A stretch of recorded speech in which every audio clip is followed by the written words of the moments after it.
आज बहुत अच्छा लग रहा है। यहाँ पर मुंबई में पहली बार आकर के हम पहली बार ही मुंबई में आए हैं और इसके लिए श्री भिक्षुनी सुनीति जी और भिक्षुनी विजय मैत्री जी कि जिनके सहयोग से हम लोग यहाँ पर आ पाए। जैसे अभी अभी भिक्षुनी निर्मल मेहता जी कह रही थी कि वो भिक्षुनी का नाम तक नहीं जानती थी। ऐसा ही कुछ मेरे साथ भी हुआ।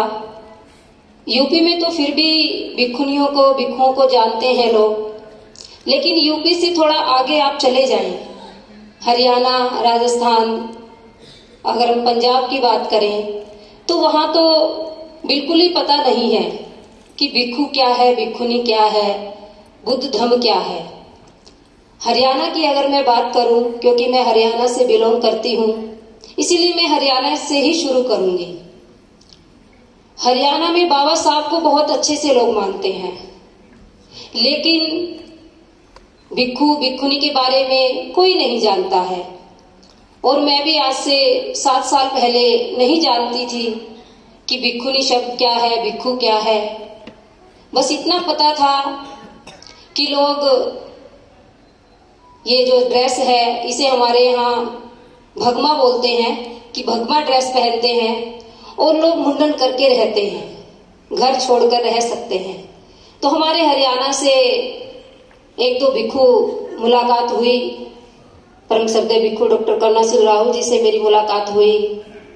उनसे मिलने के बाद में लगा कि क्या महिलाएं भी या लड़कियां भी ऐसा बन सकती है, क्योंकि बचपन से मेरा भी यही सपना था कि शादी तो सभी करते हैं, लेकिन हम कुछ अलग करें।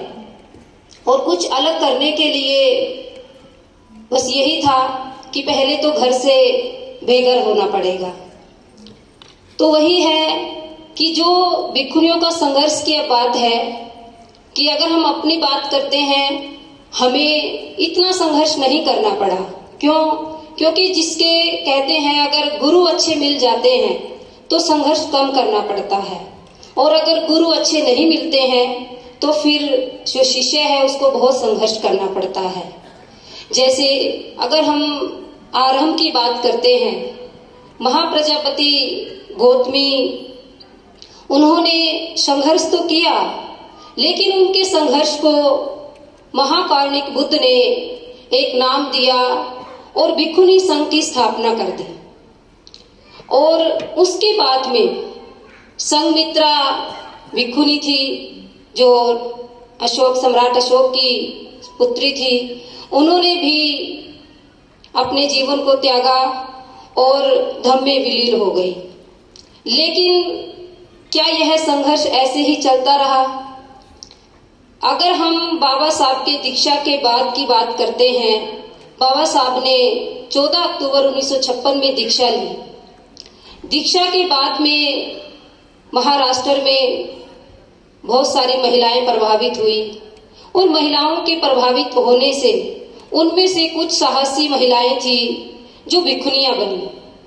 हम खैर इतना इतिहास नहीं जानते महाराष्ट्र में, क्योंकि कम आना जाना होता है, लेकिन जो भिक्षुनी विजय मैत्री द्वारा भिक्षुनी संघ का इतिहास पुस्तक है उसको मैंने पढ़ा, तब मुझे पता चला कि भिक्षुनियों ने कितना संघर्ष किया है, भिक्षुनियों का कितना संघर्ष रहा है यहाँ तक पहुंचने में। तो उस समय जो पहली भिक्षुनी थी महाराष्ट्र की, भिक्षुनी विशाखा महाथेरी, जब उनके संघर्ष के बारे में मैंने पढ़ा तो मुझे बहुत ऐसा लगा कि क्या वाकई में आज भी ऐसा होता है?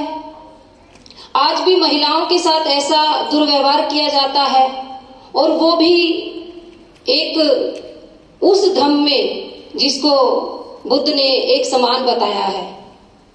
बुद्ध ने अपने धम्म में कहा है कि मेरे धम्म का केंद्र बिंदु मनुष्य है। मनुष्य यानी एक मानव है। एक मानव में कोई स्त्री पुरुष नहीं होता है, एक मानव होता है। तो इसीलिए अगर हम बुद्ध की बात करते हैं, धम्म की बात करते हैं, तो हमें ये महिला पुरुष का भेद खत्म करना होगा। और जब महिला पुरुष का भेद खत्म हो जाएगा तो कोई भी फिर किसी को ये नहीं कहेगा कि ये महिला भिक्षुनी है, ये पुरुष भिक्षु है। अगर जब विशाखा महाथेरी थी, जब उन्होंने उपसंपदा उनकी हुई 1998 में 29 भिक्षुनियों की उपसंपदा हुई, उसके बाद में मैंने किताब में पढ़ा कि उसमें लिखा कि भिक्षुओं ने उनका विरोध किया। जो थेरवादी भिक्षु हैं उन्होंने उनका विरोध किया और कहा कि भारत में भिक्षुनियां ही नहीं है तो भिक्षुनी संघ कहां से आ गया। तो ये कितनी अजीब बात है कि एक मानव दूसरे मानव का विरोध कर रहा है और फिर उसके बाद में वो कारवां नहीं रुका, भिक्षुनियां चलती गई, बढ़ती गई।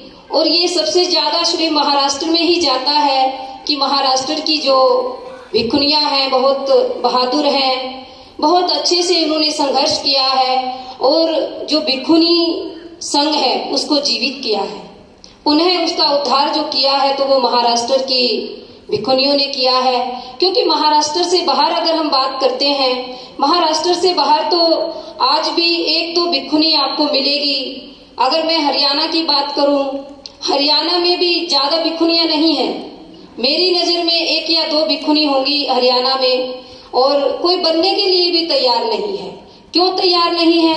क्योंकि उनको लगता नहीं है, उनको सेफ्टी नजर नहीं आती। उनको ये लगता है भिक्षुनी बनने के बाद कहाँ जाएंगे, कहाँ रहेंगे, किसके साथ रहेंगे, कौन हमें सिखाएगा।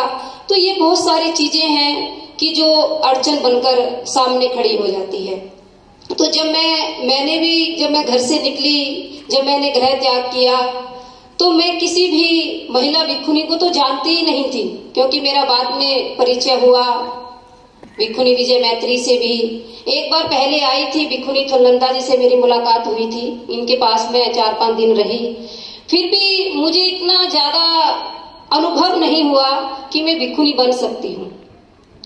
फिर मुझे लगा कि अगर हरियाणा में कोई भिक्षुनी नहीं है, महाराष्ट्र में तो बहुत भिक्षुनियां हैं, और हरियाणा में कोई भी भिक्षुनी नहीं है, तो मुझे भिक्षुनी बनना चाहिए।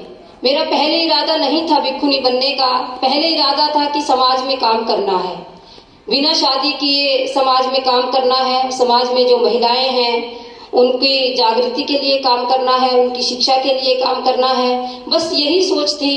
लेकिन जब भंते जी का मुझे सानिध्य मिला, भंते करुणाशील राहुल जी का, तो उन्होंने कहा कि आप भिक्षुनी बनकर के बेहतर काम कर सकते हैं। अगर आप भिक्षुनी बन जाते हैं तो आप बेहतर महिलाओं को समझा सकते हैं और बेहतर तरीके से काम कर सकते हैं। तो फिर मैं उनके सानिध्य से आगे बढ़ती गई और आगे बढ़ते बढ़ते फिर मुझे भिक्षुनी विजय मैत्री और भिक्षुनी सुनीति का सानिध्य मिला।